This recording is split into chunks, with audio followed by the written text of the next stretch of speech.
So, we're talking about a linear regression, which is a method used to calculate the line of best fit. We talked about how we enter it into the lists and then use the calculator functions to get a linear regression, pulling list 1 for the x's and list 2 for the y's. Now, I did this with a set of data, and I want to understand, what does this r over here mean? Well, this r, when you perform a linear regression using technology, you're also given the correlation coefficient. That's what the R is.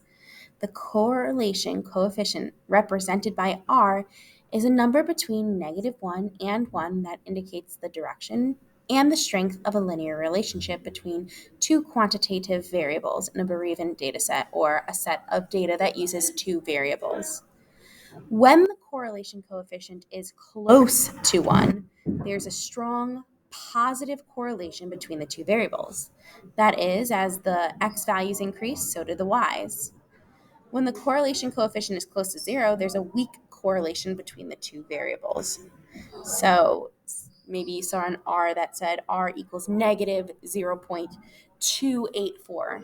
Okay, that's a very, very weak correlation. It's neither it's negative, but it's not really linear. It's not really showing any correlation between the two data sets.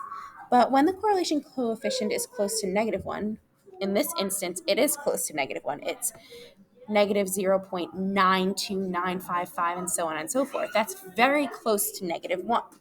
That means that there is a strong negative correlation between the two variables. That means that as the x's increase, the y's are decreasing. Okay, so if you saw a correlation coefficient, an R value of -0.8, that would still be a strong negative correlation. If you saw one of a positive 9 point, or not 9, but a positive 0.9999, that's very, very strong positive correlation. If you saw one that was at like a 0.1, that would probably have no correlation.